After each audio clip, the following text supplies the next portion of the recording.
Hello, everyone. Welcome to the Blackshirt Breakdown. My name is Steve Marik. I'm a staff writer at Inside Nebraska, part of the Rivals.com network. And that man over there, that is Jay Foreman, our NFL veteran and former Nebraska Blackshirt. Jay, we are back. This is our debut show for the 2024 season, and Nebraska is 1-0. That has not happened since 2019. They got the 40-7 win over the UTEP Miners, Scotty Walden's UTEP Miners. I think it was a good day overall. A lot of good vibes in Lincoln right now. Everybody's kind of feeling good about themselves. What did you, first of all, Jay, how are you doing? And what was your game day like? What was your game day experience like? What did you think of the game? Well, I mean, overall, I mean, this is good, Steve. I mean, we started last year two close losses, and Hmm. this would have been Minnesota week last week or last year, excuse me. So my game day experience was good. Anytime Nebraska can win, it's a good it's a good game day experience. I don't care who we play. Hmm. But overall, to be honest with you, I was happy and impressed. I mean, look, they came out and they I thought last year they started to look like I could see kind of what Coach Rule and staff were trying to do. And then I feel like with a young pup playing quarterback, and obviously he's very mature beyond his years. I don't think you could have asked for a better outcome. I think from a physicality standpoint, they imposed their will at times on offense, and I think defense came out there and was consistent, to what they did last year. So in special teams, I think with IGC back there, Hmm. had a couple decent returns Yeah. and looked like the emphasis. So overall, I think everything that they said that they were trying to attend to in the off season, you could see it in, I always say, tangible asset, and that's a tangible viewing asset that they look like they improved at it or at least worked at it. Just some basic stats for the viewers at home. Nebraska outgained UTEP in total yardage, 507 to 205. Nebraska rushed for 223 yards. They threw for 284 yards. So it was a pretty balanced day offensively as well. Nebraska getting that run game going, popping off 4.7 yards per carry. And then also the possession time I thought was really kind of interesting too. Nebraska held on to the ball for over 38 minutes and held UTEP for having the ball for a little over 21 minutes. So UTEP's defense was on the field a long time, and I thought that was kind of cool to see, especially on a very hot day, especially on the Right. field turf. I was down there; it felt like 120 or something like that. So anytime you can keep your defense, your old veteran guys on the sideline underneath that shade, it's a good Right. deal. So. Yeah, for the viewers at home, we got about 5 plays from the game that Jay will be breaking down here. And then after that, we'll just give a few thoughts on the Colorado matchup. That's, a really, really massive matchup. It's going to be absolutely crazy in Lincoln. But Jay, let's get the plays rolling here. First things first. How can we not start with Dylan Raiola and that 3rd and 11 throw here in the first quarter on Nebraska's first offensive drive of the game? What do you see here? Obviously, this was a first down completion to Isaiah Nair on an in-breaking route. Again, just looking at the protection here, which I thought the offensive line yesterday did really, really Yeah. well, keeping Dylan Raiola clean, and opening some running lanes too. So, Jay, take it away. 3rd and 11 Right. completion from Dylan Raiola to Isaiah Nair. I'm big on the cause and effect. And before we get started here, this 3rd and 11 was preceded by it was second in 30, 30. and Yeah. he hit a 19-yard pass. So look, there's not a lot of second and 30 plays there, but Hmm. listen, when you have a lot of confidence in what you can do in your God-given ability, and then also you've earned the respect of the coaches that you can do it, set up plays like this. I like the pocket presence. I like the pocket. Hmm. And then I like the ability. I like it that Dan Marino used to do this, and I'm not comparing Dylan to this, but you don't Hmm. have to be the fastest guy to be effective runner if you need it, or be effective in the pocket. Watch this right here. Very relaxed in what he's doing. He's done this a million times, but look at the bounce right here and the way he's doing it. Right, you see this climbing in the pocket. He's like it. Eyes are downfield. He's manipulating the defense there, but Yeah. then the ability. Obviously they compare it to Patrick Mahomes. Look, there's one. There's the two, and a late defender coming over here from the side. Essentially, within four guys, you can fit it in there with accuracy, and more importantly, the right trajectory and velocity on the ball. So its accuracy comes from trajectory and velocity, and look at pinpoint accuracy right there on the move. being able to throw guys open too, right? So look where the ball placement is, which is huge. Watch, this is a great angle right here. What? Look at the Mhm. eyes right here in anticipation. Throwing it where he's going to be and throwing it where he's going to be open. Watch the ump right here, right? Almost going to get his head taken up. But look at this right here. And look where Nair is Yep. on when he releases the ball. So when you fit it in between three guys, look at the hands right here.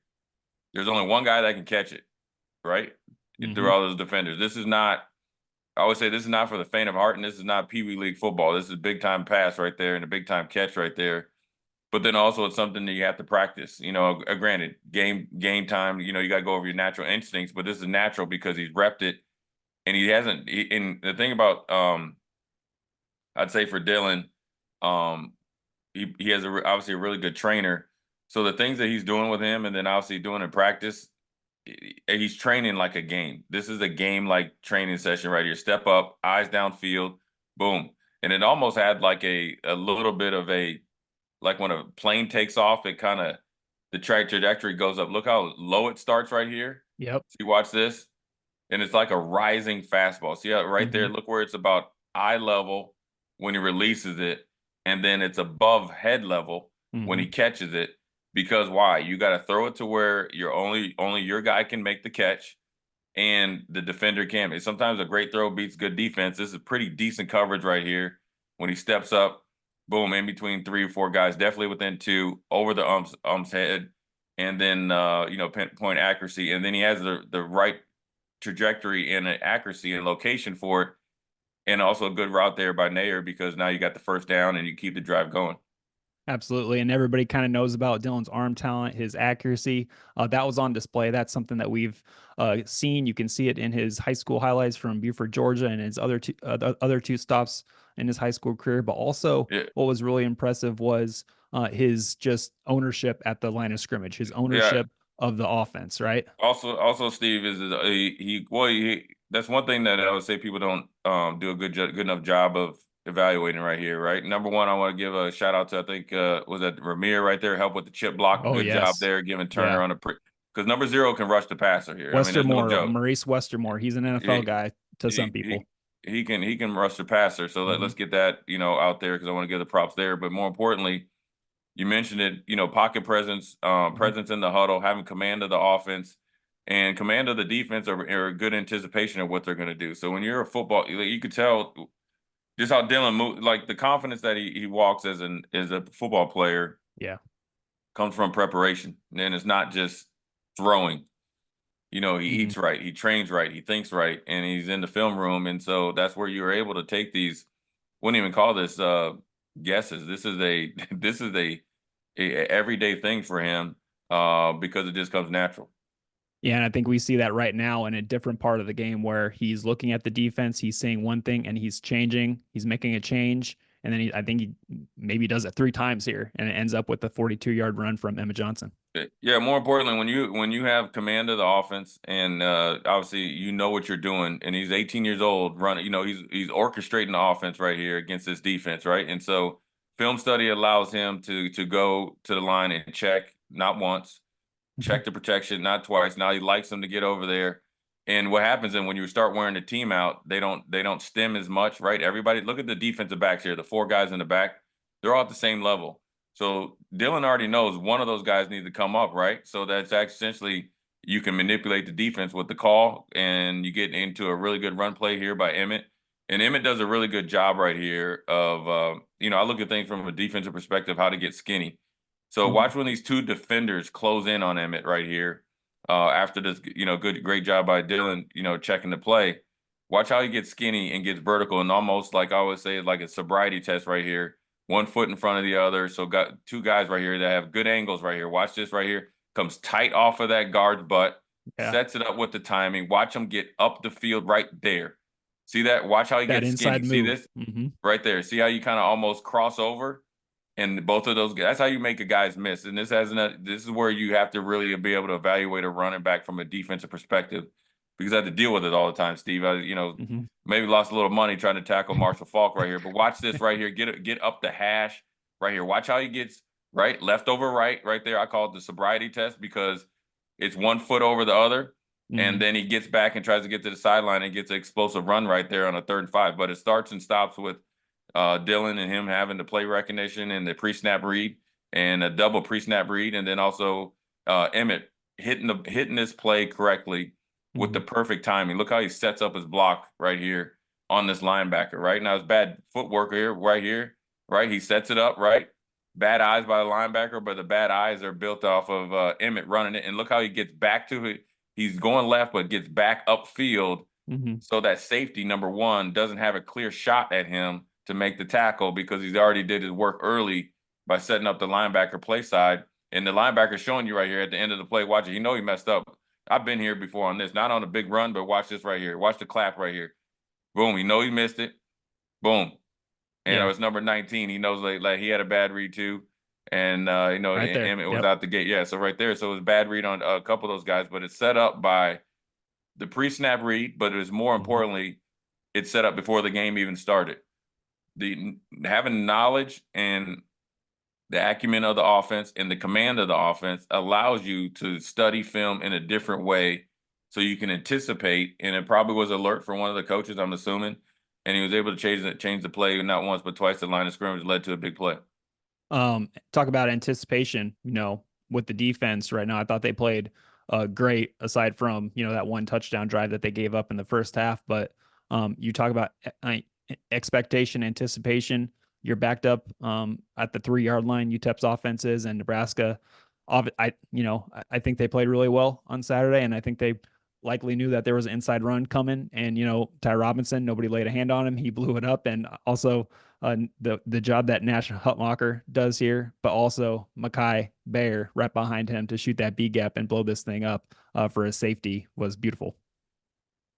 Yeah, I mean, Ty's, looking like he wants to have a good senior year, and I don't know why he's the biggest dude out there, right? 6'5", Mm-hmm. 305 pounds or whatever. Yeah. You don't block him, but a good read there coming off the tackle's butt right here, right? And Ty makes the play, and then Makai Gobert, and also let's not forget, look at Jamari Butler right here, right? A little late off the ball, right? But look at this right here, splits it, gets in there, good 4-eye. I call it a burp right there. Really burps that guard back so he can't get on Makai. And Mm-hmm. Makai Gobert was the beneficiary of the first Ty Robinson, then also Nash. Mm-hmm. And so in Jamari, the whole defensive line owned that offensive line, right? Reset the line of scrimmage. And if we go back to this, watch this, right? Look at Nash right here, right? And look at Ty, right? Good off the ball, right? And then you got Makai up there where he gets lost in the shuffle a little bit.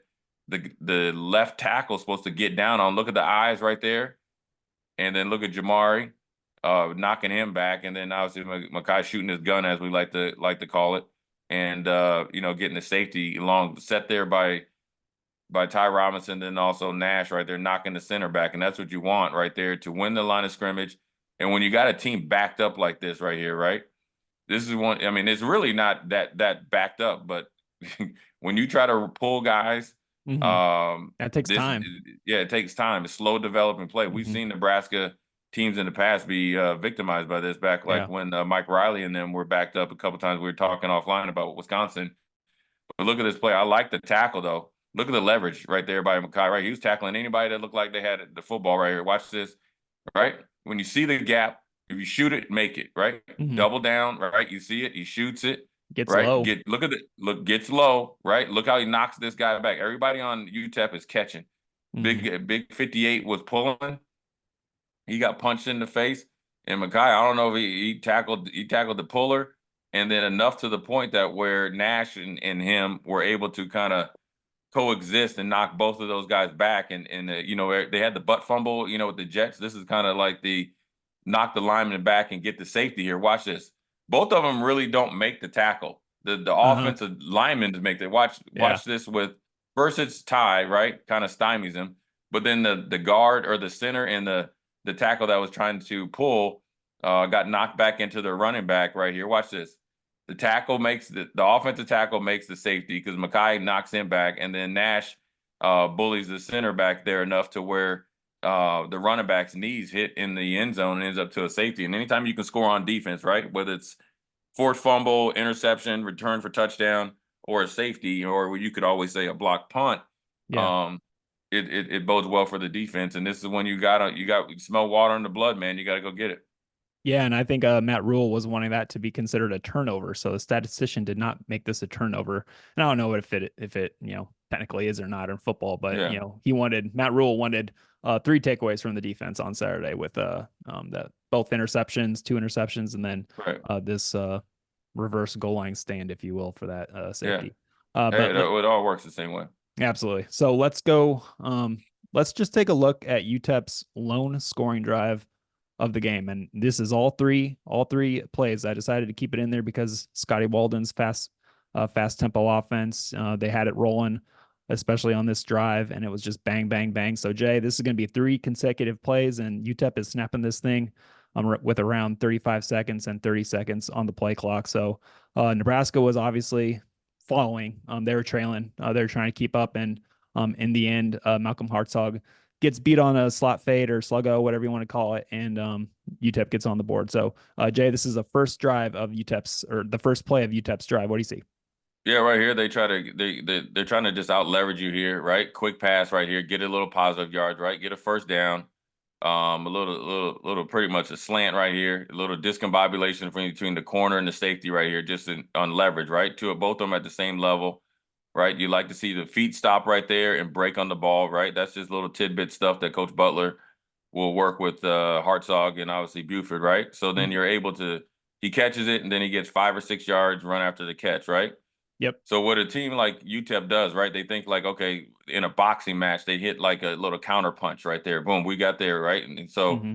now they're going to try to hit you with a body blow, right? Quick Mm-hmm. pace, right? See if you can, a little run to see how effective you are in communication, alignment, assignment, and aggressive. So they catch you again right here, right? So they hit you with this one. And these are predetermined plays after you get a first down, playing against enough tempo teams in the NFL. And yes, we went against tempo way back in the day. So what they do is they hit you with this one, then they come back with a run play, see if they can get you kind of a la Hugh Freeze when he was at Auburn to see if we can get a big explosive run. Probably I think the linebacker shot the gap right there. Now you got I the think that was double team Bullock. Yeah. on Gifford right there. So they got leverage now. Now we're in a position now that we got to make a touchdown saving tackle. So Hartsaw Mm-hmm. came up right there, right? So that's the second play. These Mm-hmm. are predetermined plays. That's the only way that you can go with tempo. Predetermined plays because they've repped this in practice. We get 2 explosive plays, right? It's like sudden change. Boom, take a shot, slot fade right there. Good pass, even better catch. Decent coverage. You would like to be a little bit patient, but right here they get you reeling, then they try to hit you with a haymaker right here, and you see it right here, right? Watch this. Quick snap, right? They're not even waiting to see what you're in. They're throwing it. It's almost throwing it eyes closed. And this lets you know they've repped this because with the 3 plays of how fast they've running, they know when they're in their kind of hurry up predetermined plays, right? They're going to Mm-hmm. run and try to hit you with a quick slant, try to run opposite the other way. So they go right, left, right, right. And it's real simple. Once you see what they're doing, and it's afterwards, you see how effective that they can be at times. And you can't do this all game, right? Because you'll be able to kind of just run shell coverage, and you can just do a predetermined coverage. But I think that this series started after they had a third down stop on Nebraska where Yes. we had I think a penalty. We had a third and short, then they got a penalty, and they stopped us with 2 yards or so. Got the punt, had a decent return, quick pass, run to the outside, 2 plays, right? 2 first downs right away, right? Out leverage just a little bit, right? And this is teaching tape. This is good, Good for next tape week. for good for next week because you got to Mm-hmm. expect Colorado already does some of this. See, they want to see if you can how fast you can get lined up and communicate right here. Mm-hmm. They feel like you got one-on-one, right? You're not in press coverage, don't have any safety help, and they just throw it to the in between. That pass is generally when you run a slot fade, sluggo, especially when you're in man-to-man defense with the stop route here, is generally going to be thrown in between the numbers and the sidelines, Mm-hmm. and that's where you want because you're kind of running away from it running away from the leverage of the defender right here, right? Kind of a little bit of inside leverage right here. Mm-hmm. Watch number one. He's going to eat up number right there, right? And then now you run away from the inside leverage. Now, if you can get the quarterback off of his release point, right?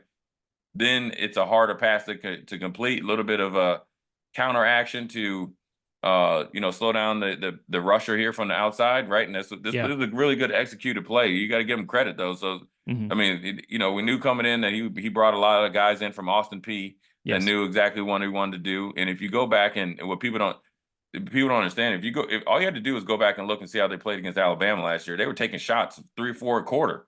Mm. So they're coming in where they're all in the middle of they're gambling and trying to get the most out of nothing. And so it's a quick series of what they did. They had 3 explosive plays that they executed better than we were, but I think it also Nebraska knows now, and you heard about it, but so Nebraska knows now how to adjust, but then also just a little bit more emphasis on communication. They'll be okay. And also let's not forget, I mean, this is a good pass, a Yeah. good route, and to my decent enough coverage, right? It wasn't like you were blown coverage. He's right there, and he drops it in the bucket. I mean, he's there, and he just kind of lost his little bit of balance there, and he was dropped right there where in the perfect position catch, and so you got to tip your hat a little bit. Mhm. But ultimately, it's the cause and effect. You'd like to, did a little bit better on the first couple plays, maybe to deter them from maybe pushing that ball, deep down the field in that third. And we'll end on a good defensive play. So Nebraska had officially 2 takeaways, which Matt Rule and Tony White had to be happy with, 2 interceptions and also that safety. But Jay, good job by Kai Wan here, forcing this pressure on the quarterback. Probably impacted the throw a little bit, underthrown, and Malcolm Hartzog, after he got burned on that slot fade, he's the one who gets the interception. Yeah, I mean, you got to give Housework credit. You got beaten when you play defensive back, man. You can play great all game and get beat once, and so the confidence to be able to come Yep. back and make plays is good. That's what you want as a coach. But it starts up front. Kai Wallen has been, a guy that we saw when we did a Blackshirt breakdown coming out of JUCO. I liked him. Good leverage there, right? Just Hmm. walking the tackle back to into the quarterback's lap and in his face. This is what you want. Good get off though, right here. Speed to power, right here, right. Look at the get off, right. Get off right there. That's what I like. I mean, I'm not Terrence Knighton, but I like to get off. Don't know much about pass rush, but right here, right. Give him a little shimmy. Look at it, gets it. Look at that long arm in him right there, and then Yeah. the power and the strength, right, to walk him back into the quarterback's face. And he got the hand up, Hmm.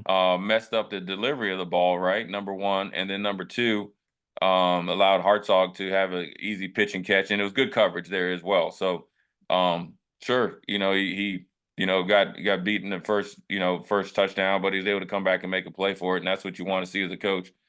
Is have at least from my perspective, is come back to make plays. Don't go in the tank. You're playing against good competition here, no matter who's on the field.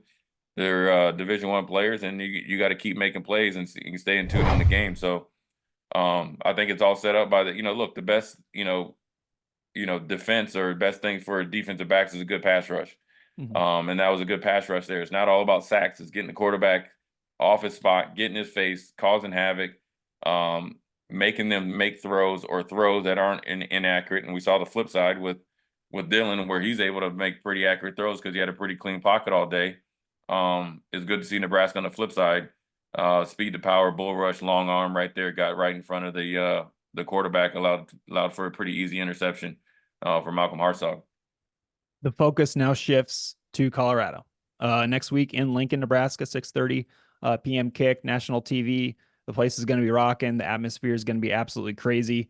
Jay, you played against Colorado. You had these epic showdowns with the Buffaloes. What's this rivalry like to you, being a former black shirt?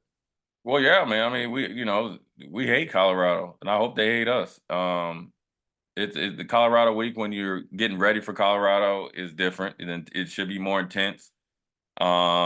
Rightfully so. I guess you respect every opponent, but you just definitely don't like Colorado, don't like their fans and stuff like that. So if you're up there last year, you know why. But they're coming in with they got a lot of confidence and they got a couple days a head start on as far as preparation. But them, you know who they got, they know who we got. I feel like we got a better team and more equipped in the second year of Matt Rule to handle them. We're at home, prime time, 6:30.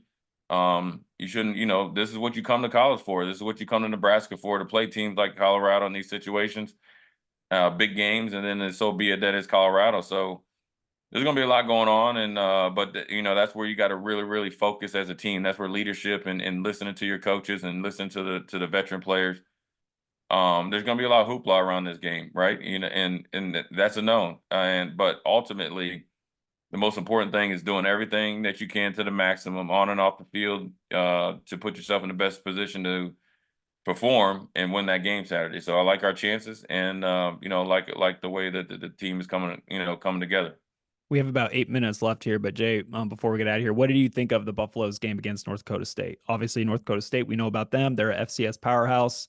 Shadur Sanders, he went 26 of 34 for 445 yards. He threw 4 touchdowns, 1 interception, which was kind of weird. It bounced off a Bison Got his defender's foot, yeah, leg. Yeah. What did you yeah. think of the Buffaloes game against the Bison? I mean, they are. I mean, look, they're good. They're a good team. I mean, everybody wants to say, like, it's not a foregone conclusion that we're going to beat them. I mean, they beat them the last few times that we played Colorado. It doesn't matter who was the quarterback or the coach, but as far as they played, I think offensively they look really good. Mm-hmm.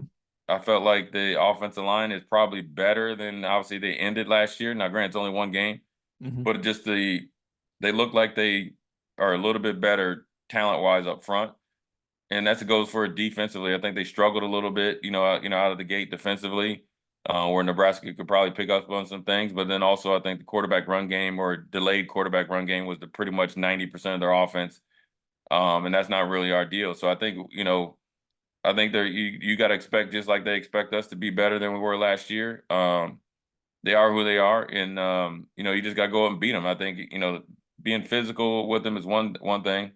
That should be just a guarantee, but I think out executing them for 60 minutes is something that we can do. And then obviously, I think it's going to be a tough game. But I like Nebraska's chances. I think Nebraska will win the game. I think the I think the ability for, at least from what I've seen, Dylan to play keep away allows everybody else to play better. And I think the more pressure we can put on Colorado offensively will lead to more chances defensively. So I think Nebraska. I truly say that, believe this. I felt like Nebraska beat themselves last year versus getting beat.